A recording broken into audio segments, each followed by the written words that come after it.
Halo teman-teman, kembali lagi dengan kakak. Nah, karena pada video pertama kakak sudah menjelaskan kepada kalian semua mengenai anemia secara definisi dan juga penyebab, dampak, dan cara mencegahnya bagaimana. Lalu pada video kedua kakak sudah mengajak kalian semua untuk lebih peduli terhadap kesehatan, khususnya pada penyakit anemia. Nah, pada video kali ini kakak ingin mengajak kalian semua untuk lebih mencegah terkait dengan anemia, namun dengan cara mengonsumsi makanan yang kaya akan sumber zat besi. Nah, teman-teman, kalian semua pernah mendengar kalimat ini nggak? Kak, aku udah makan banyak dan aku ngerasa aku juga udah kenyang, tetapi kok aku masih sering lemes ya?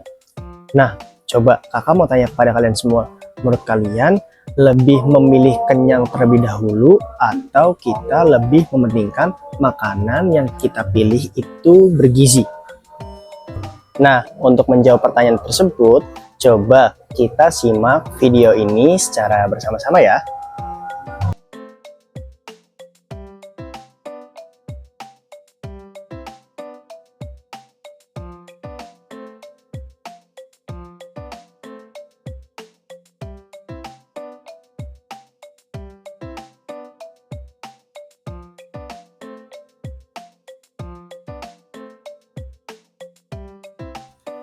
Nah, jadi menurut kalian lebih memilih pada video yang A adalah seseorang yang sedang mengonsumsi makanan mie instan atau pada video B yang sedang mengonsumsi makanan kaya akan gizi seimbang?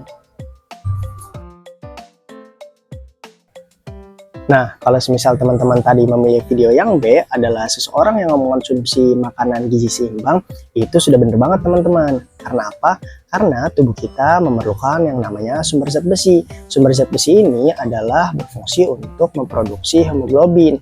Kalau semisal tubuh kita saja kekurangan sumber zat besi, otomatis produksi hemoglobin yang ada pada tubuh kita itu juga ikut menurun. Nah, kenapa hal tersebut akan beresiko terkena penyakit anemia? Karena simpelnya gini teman-teman, ada makanan. Makanan ini makanan yang kaya akan sumber zat besi. Nah, makanan yang kaya akan sumber zat besi ini adalah makanan yang memproduksi hemoglobin. Nah, hemoglobin ini adalah protein yang ada pada sel darah merah. Untuk protein yang ada pada sel darah merah ini akan membentuk sebuah energi. Energi ini adalah hal yang kita gunakan untuk beraktivitas pada sehari-hari. Kalau semisal energi kita kurang, otomatis tubuh kita juga akan lelah. Itu makanya bisa menyebabkan resiko anemia. Nah, teman-teman, jadi untuk makanan yang kaya akan sumber zat besi itu ada dua jenis. Ada yang heme dan juga ada yang non-heme. Nah, untuk yang heme sendiri itu makanan yang mudah diserap oleh tubuh. Sedangkan yang non-heme itu mudah juga diserap oleh tubuh, akan tetapi jauh lebih rendah daripada yang heme. Nah, untuk contoh makanan yang heme itu ada pada protein hewani. Contohnya seperti daging merah, yaitu ada daging kambing dan ada daging sapi. Lalu juga ada daging ayam dan telur, ikan, dan juga hati ayam, juga hati sapi. Nah, kalau semisal untuk yang non-heme itu ada sayuran hijau. Contohnya seperti bayam, kangkung, daun kelor, dan sebagainya. Ada juga dari kacang-kacangan seperti kacang merah, kacang kedelai contohnya tahu dan tempe. Nah, itu teman-teman, dua jenis dari makanan yang kaya akan sumber zat besi. Jadi, menurut kalian, coba kalau semisal untuk bayam, daun kelor, atau sayuran hijau yang lainnya, itu merupakan jenis sumber makanan kaya akan zat besi yang mana? Nah, teman-teman, tadi kan ada makanan yang kaya akan sumber zat besi, yaitu untuk memproduksi hemoglobin yang ada pada tubuh kita. Ada juga teman-teman faktor pendukung penyerapan sumber zat besi, yaitu adalah vitamin C. Nah, fungsi vitamin C sendiri adalah membantu mengoptimalkan penyerapan yang ada pada sumber zat besi kepada tubuh kita.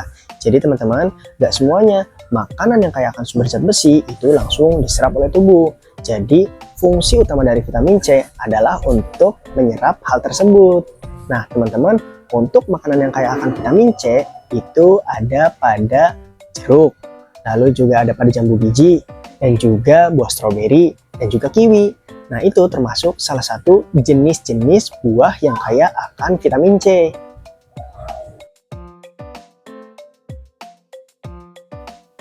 teman-teman, selain tadi ada faktor pendukung dalam penyerapan sumber zat besi, ada pun faktor penghambat dalam penyerapan sumber zat besi. Nah, biasanya hal ini itu ada pada kebiasaan seorang remaja.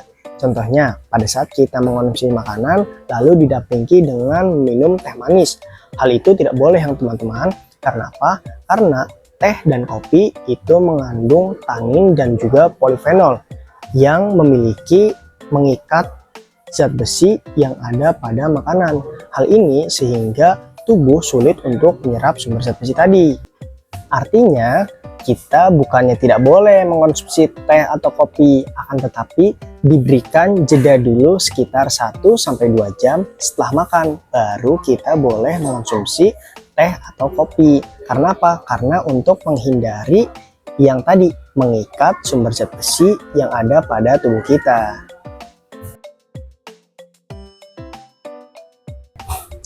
Nah, jadi teman-teman, untuk mencegah anemia dengan cara mengonsumsi gizi seimbang atau dengan cara mengonsumsi makanan kaya akan zat besi itu sebenarnya tidak sulit. Agar kalian lebih paham dan mengerti, contoh pola makan yang dianjurkan adalah seperti ini. Jadi ada dalam sebuah piring, ada yang namanya karbohidrat, contohnya ada nasi. Lalu juga ada yang namanya protein hewani, ada yang namanya ayam atau daging sapi atau daging kambing, dan juga ada protein nabati yang isinya itu lauk pempek dan juga tahu. Ada juga sayuran hijau, contohnya seperti bayam, kangkung atau juga daun kelor, dan juga didampingi dengan buah yang kaya akan vitamin C. Nah, setelah itu minumnya air putih, itu termasuk makanan yang kaya akan dengan gizi seimbang.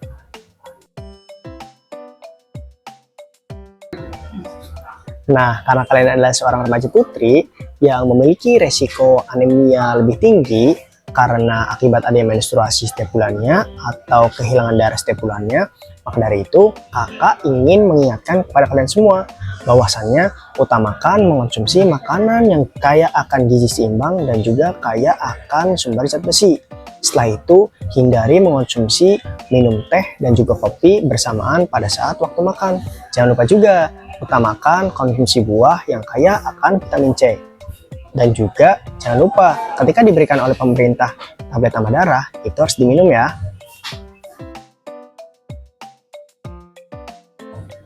Nah teman-teman, karena ini merupakan video ketiga sekaligus video penutup, kakak ingin menyampaikan bahwa 3 video yang kakak berikan semoga dapat bermanfaat kepada kalian semua dalam meningkatkan sebuah pengetahuan, mengubah sikap ke arah yang lebih positif, dan juga peningkatan perilaku konsumsi makanan kaya gizi seimbang dan kaya akan sumber makanan zat besi, karena ini merupakan sebuah upaya yang kakak lakukan dalam pencegahan penyakit anemia. Semoga kalian semua diberikan kesehatan dan semangat belajar dalam menggapai cita-cita. Bye-bye.